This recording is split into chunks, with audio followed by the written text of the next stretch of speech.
Real easy to do. You have to have very sharp parting tools when you do that. So that's what that is. And I could have used this one as an example, but this guy, the female piece, would drop right down. This bowl is not cut to the right size, but it would sit down in the lid, inside the body like that, and be flush across the top. And this would go in the top and screw down into it. Okay, we're going to talk about tonight the Lyle Jamieson hollowing system. Did everyone get a handout? If you didn't get a handout, got several left over. Okay. I brought these two as examples. They're recent hollowing vessels that I used this system on. I brought this one as I'm going to try to reproduce something like this tonight. I have to do some outside turning, and I'll explain in a minute. You do that first, but I'll pass this around and let you feel the inside. I haven't touched the inside except with the tool itself. So this is the finish you got on the inside just from the hollowing system, and you really don't have to do much more than that. This one is similar. If you've already been up here, it's surprisingly smooth. This one is very similar. This was a really hard piece of elm, red elm, I think, or maybe it's not red elm, but it was really hard, and it chunked out in a couple of places. You can pass that around and feel that one. Equal. I haven't touched the inside other than with the tool, so it's a pretty good finish. The thing is, you have to go slow. It's not a hog out the wood kind of a process. It takes a little time, but the system that he's designed is really good for that. It's made for hollowing. And to my knowledge, that's all it's really useful for. You could probably do it for other things, but I wouldn't necessarily. There are better ways to turn and hollow. But this is where you want this on a piece that's got a narrow lid, narrow hole, at the top, and a wide body. Some of the demonstrators I looked at online used a hole not much bigger than your thumb. The limiting factor on that is the size of the cutter blade going into the unit. That determines the smallest size you can put in the top of one of these. But if you really want to get fancy and cut a tiny little hole in the top and hollow it out from the inside, you could do it with this. But you have to be aware that you're limited by the size of the cutters that have to go inside. The system comes with all the pieces and parts. It runs around $500. There's several accessories you can buy. Like I say, I'm not a promoter of Lyle Jamieson. I don't know him, never met him. I just happen to, I've heard he's quite a character.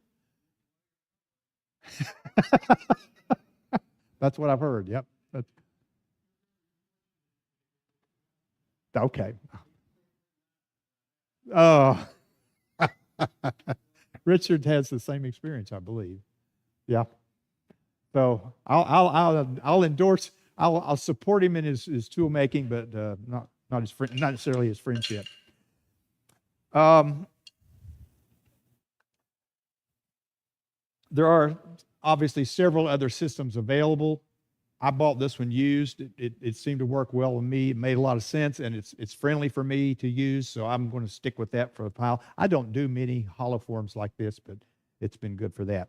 A lot of videos online, a lot of YouTube videos if you want to go out there and watch Lyle Jamieson demonstrate his tools or anyone else demonstrate the system. There are many, many good YouTube videos out there.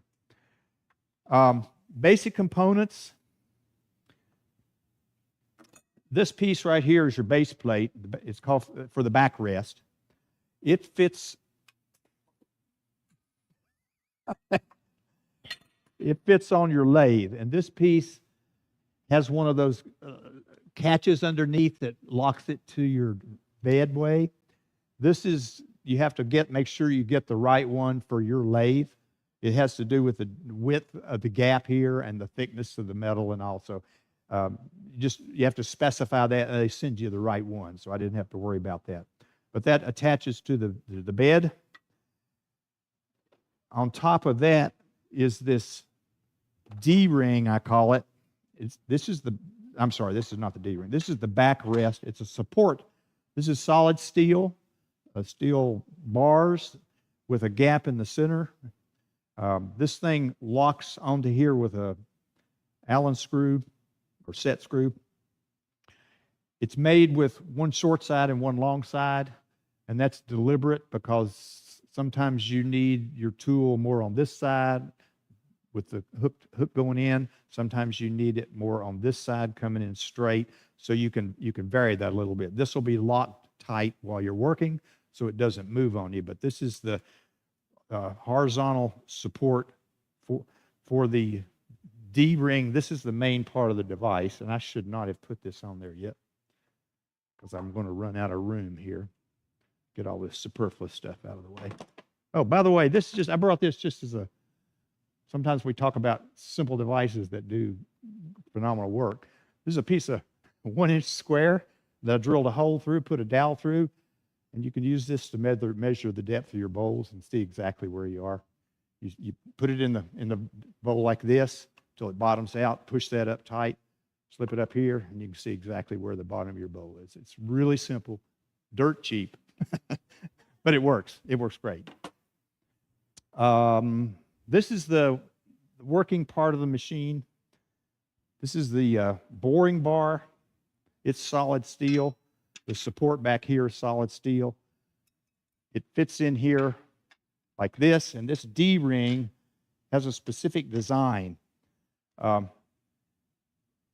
It takes up all the torque when you get a good catch. It wants to twist the whole piece of equipment here. This won't let it move, so it keeps it level, keeps the tool level, keeps the cutter level. This is set up. The height of this is set up when you first install your equipment. This is about 3/8 of an inch. This bottom of this ledge is about 3/8 inch below the center line of your tool head up here, which is the center line of your drive motor. That's so that your cutting tool will end up on center line. You do all your cutting on center line. There's a little pin that's real important in the back here that keeps you from inadvertently going deep into a large vessel and sliding right out of here, which is not good. So this all is designed to, it rides on your tool rest, standard tool rest on the front end to give you, and takes up some of the vibration and gives you support at the tool end. It's a really well-made system, in my opinion. The weak link for me is this top part. This is your laser mount. The laser sits on the end. It's aligned with your cutter, and there is a technique for aligning the laser light with your cutter depending on which direction you're cutting. You can undercut the top of your vessel. You can cut along the bottom of your vessel and all the way up the sides, and you can see all the sides are curved.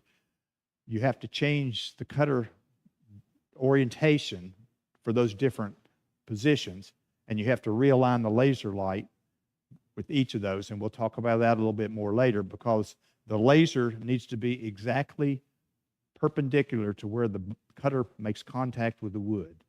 So at the very beginning, if you're undercutting the top of the bowl, the cut is up at this angle, facing this angle. So your laser has to be set 90 degrees to the cutter blade. And as you go around the thing, that relative position changes. You have to continually adjust where your laser is pointing so that you're always perpendicular to the cutter blade. Those are the basic components. See, what else did I want to say about that?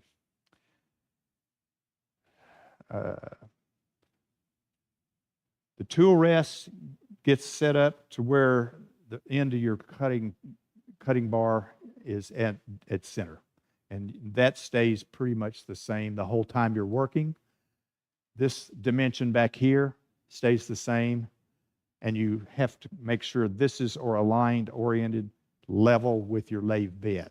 So that's the initial setup. Some of those initial setup instructions are critical to getting a good cut and getting a clean cut and not getting a catch. A catch is pretty nasty with this thing. I can speak from experience. They don't feel good and they don't go well. Okay. As I've already mentioned, the hole size is critical to what you can do. I'm going to show you the different cutters that I have. I'm sure there are others. Can we use this camera up here? Let me flip this over and get this kind of out of the way for now. Can you see this white paper? Okay. These are the cutters that I have. I went over to Richard's house one day looking for a new replacement blade for one of mine. I think this is the one I believe that you get with the Lyle Jamieson system when you order it. It has a high strength steel cutter blade on the end of it. It has a specific angle, and you have to sharpen that by hand. There are attachments you can buy that are like jigs for sharpening, because I don't know if you can see, but that little angle right there, the top part is the cutting edge, and you have a curved blade, and you have to grind that as a curve to get your cutting edge on top, and it's tedious. It's hard to do. You almost have to hold this by hand, and it's not uncommon to polish the end of your fingers on the grinding wheel. It's very common, but it's good for, if there is such a thing as hogging out wood. It'll remove wood fairly quickly at the beginning and as you go down, and so I use that for that. No, that's not. That's just hardened steel. The steel. The others are carbide. The others I have here. You can see the different angles. There's one that comes straight. Of course, you're going to use that for straight surfaces across the bottom of the vessel, across the top of the vessel. But if you want to get it, when you get into the curved sections, you're going to switch to this one probably first, because that'll allow you to get the tool inside and have your cutter offset enough that you can contact the edge of the wood on the inside. The other one is for an extreme angle. I forgot to mention too that this boring bar it's a 3/4 inch piece of steel.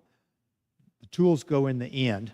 Let me see if I can back this up a little bit so it's hanging over where y'all can see it. Can you see that? Yeah.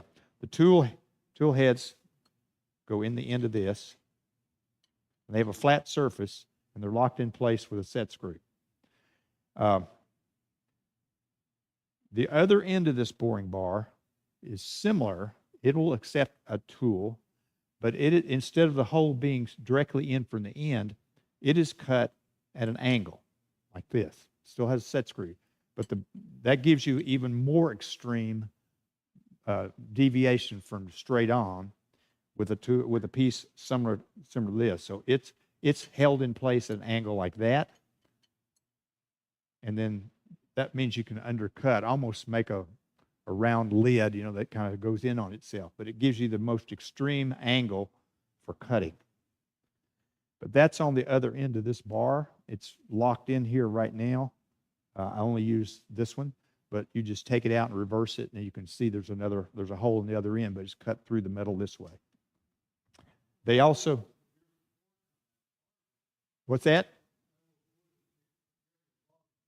Yes, it does. That tends to slip on me if I get a catch. It's such an extreme catch that set screw doesn't really hold it in place. This does not have a flat edge on it inside here. I wish it did.